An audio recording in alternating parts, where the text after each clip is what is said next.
بسم الله الرحمن الرحيم. قبل ما ابدا الكلام واقول السلام، بقول تحيا مصر العظيمه، مصر ام الدنيا، مصر قد الدنيا.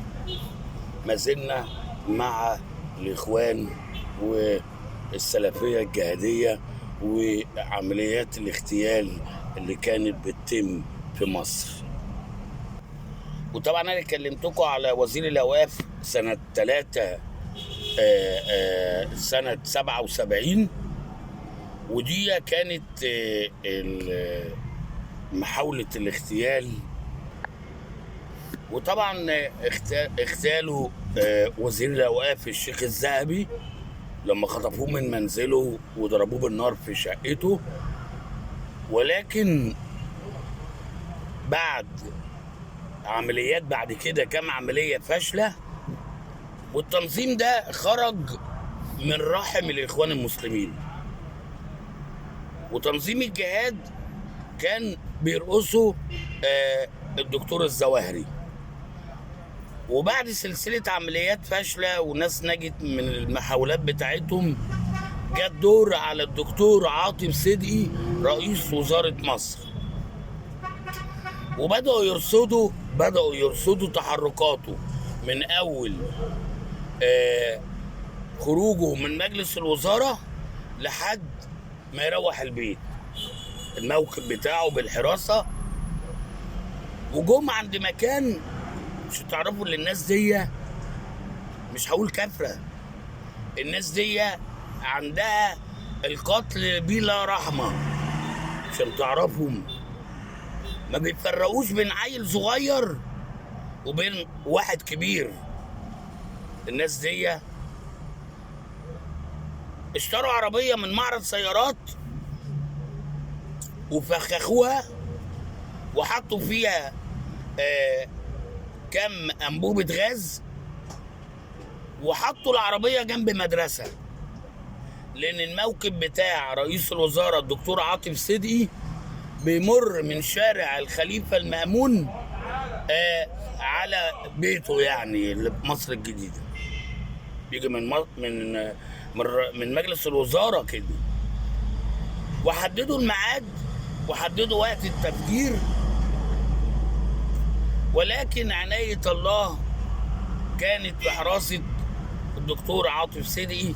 لكن حصلت ما هو أسوأ من اغتيال الدكتور عاطف صدقي،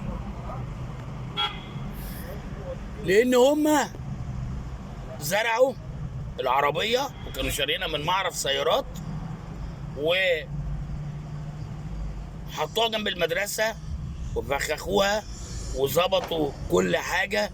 ولكن فرقت ثواني ان الموكب عدى، ثواني، 3-4 ثواني، مش ياما، وتم التفجير. انفجرت العربية اللي جنب مدرسة ابتدائي، ومن شظى العربية ماتت طفلة في ابتدائي اسمها شيماء.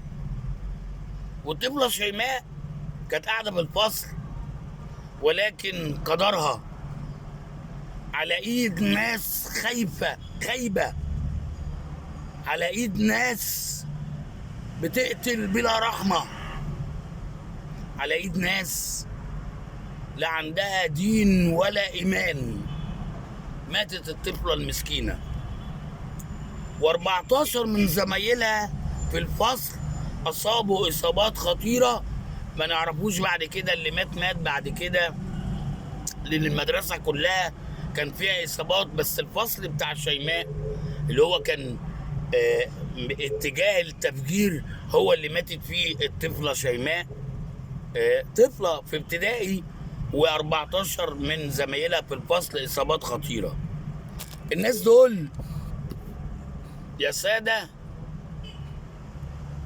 يا اللي بيقول لك انزل خرب ولع، يا اللي بيقول لك انزل خرب ولع، الناس دول عاوزين الخراب، مش عاوزين العمار. تعال عيش في وسطينا، اشتغل وجد، بدل ما تقبض من الناس اللي عاوزة تسقط البلد. تعالى. وعلى فكرة عشان بس الناس تعرف، واللي انا يعني انا اللي انا بقوله للتوضيح، ان الناس دي انا بوضح عشان تعرفوا حجم الكارثة اللي كانوا فيها. وده كان بداية عمليات إرهابية بقى خطيرة جدا بعد العملية دي، بعد نجاة الدكتور عاطف سيدي. والمتهمين اتقبض عليهم. كان صاحب المعرض شاف العربية في التلفزيون، راح على المباحث وقال لهم ان في واحد مواصفاته كده كده كده، وده هو اللي اشترى مني العربية. وبعد كده خلي بالكم يعني، لان اللي جاي صعب جدا. تم القبض على الشخص ده، وبدأ هو يعترف على الدكتور أيمن الظواهري، وكان معاه كمان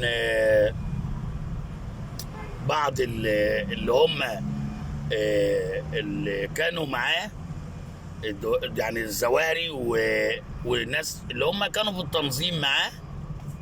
واعترف وقال وطلع بيان الدكتور الظواهري الخايب اللي مرمي دلوقتي في افغانستان، ولا دين ولا مله ولا وطن، وماتت شيماء و14 من الاطفال.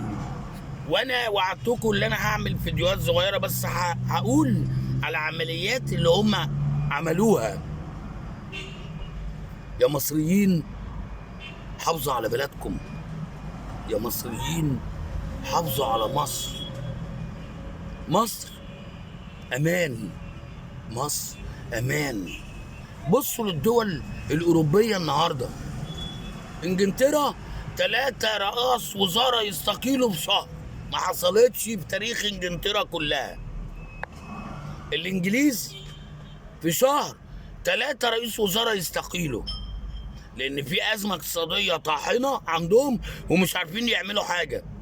فرنسا، المانيا، بلجيكا، الدول دي كلها عندها حاليا ازمه اقتصاديه بسبب حرب روسيا واوكرانيا، لكن انت يا مصري عايش والدنيا حلوه معاك.